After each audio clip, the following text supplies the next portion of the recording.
Okay, I'm going to show you how to create a Twitter account. Twitter is a really powerful tool. It's a great way to connect with other educators.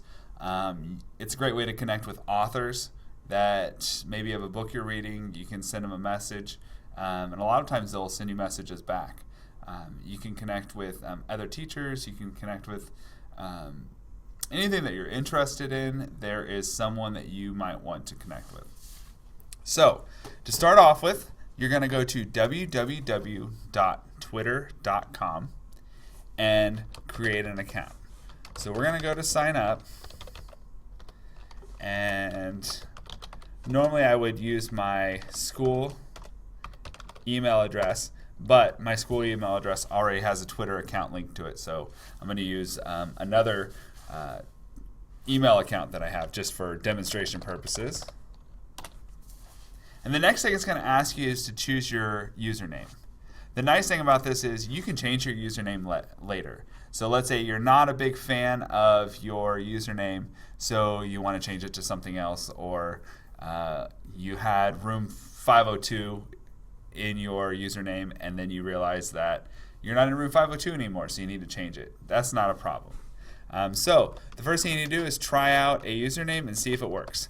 Now this was the first one I was going to use, and it's already taken, so I got to come up with something different. So I'm going to use Mr. Stock Rocks. See if that works. Okay, so that works. So I am going to go ahead and sign up and see what happens. Okay, so I'm going to click Let's Go. And it's going to ask you, what are you interested in? Because the first few times you get on Twitter, it doesn't know what you're interested in. As you get on Twitter more often and you do searches, it'll start to tailor your recommendations to your interests.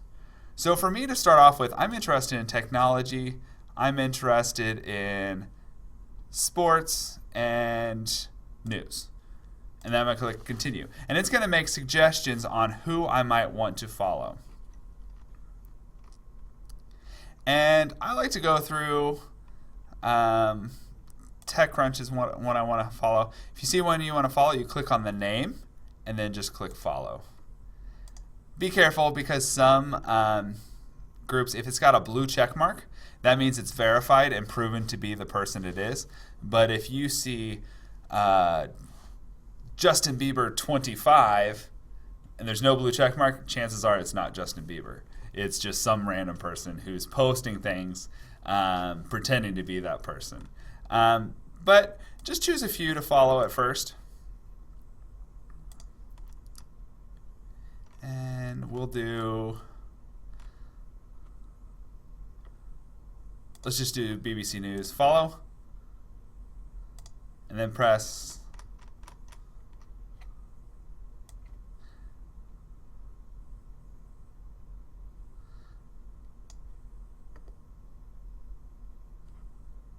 basically, it gives you 40 recommendations, and then you can just say, I want to follow it or I don't. Just do an X if you don't want to follow them. You have to go through these first 40 first, and then I can show you how to search for them. So I'm going to close out a lot of these. And you can always unfollow people later on down the road. So SportsCenter, maybe I want to follow that, get sports updates. But you can always unfollow later if you decide that that person's not posting something you care. Some people I unfollow because they post so much that it's hard for me to keep up with, and it just disrupts my Twitter feed. Some people I start to follow and then realize that they don't post anything, and so I just unfollow those people. So we'll get through all these, and then we'll continue, and there we go. Now, the next step is you can add a picture. Right now I'm going to skip this step, and I will add a picture later. But we'll skip that for now. And where it says upload Gmail contacts, I'm not going to do that right now. What that would do is pull all of your contacts from whatever email site you use and pull them in and see if they have a Twitter account. If they do, it will recommend that you follow them on Twitter. If this is your personal account, it's a great way to get friends and family, find out what their Twitter feeds are, and go ahead and follow those. I'm going to skip that one for now as well.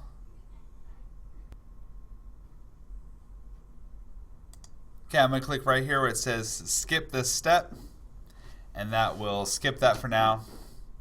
And there we go. So we have our Twitter feed now. I am following, if you look over here, I'm following 5 people right here, and I have 0 tweets. This is your Twitter feed. What this is it is a list of all of the tweets that people have posted. And you can see there are a lot of them right here. Okay. And as new people post things, it'll do the most recent ones at the top.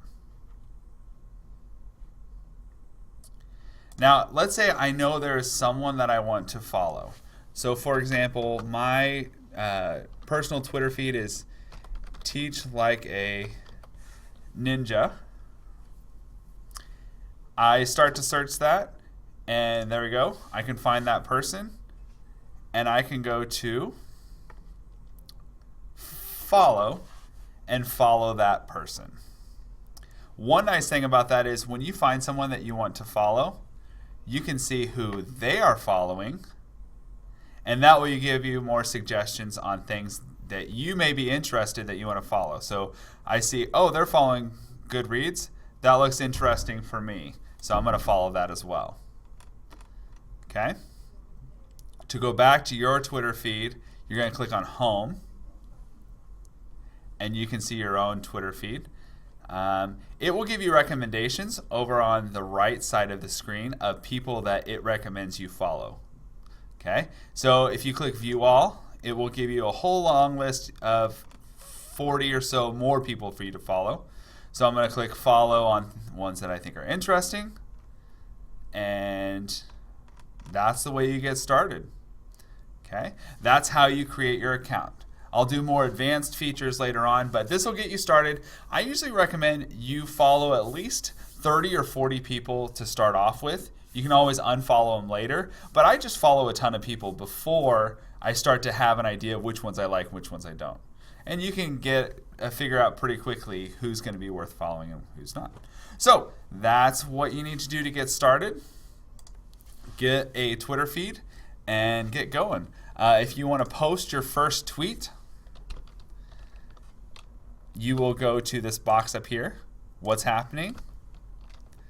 I just joined Twitter and it rocks. And then you hit tweet. That is going to post your message online, and anyone who follows you or ever follows you in the future will be able to go and see that tweet. All right? I'll show you some of the more advanced features in another post.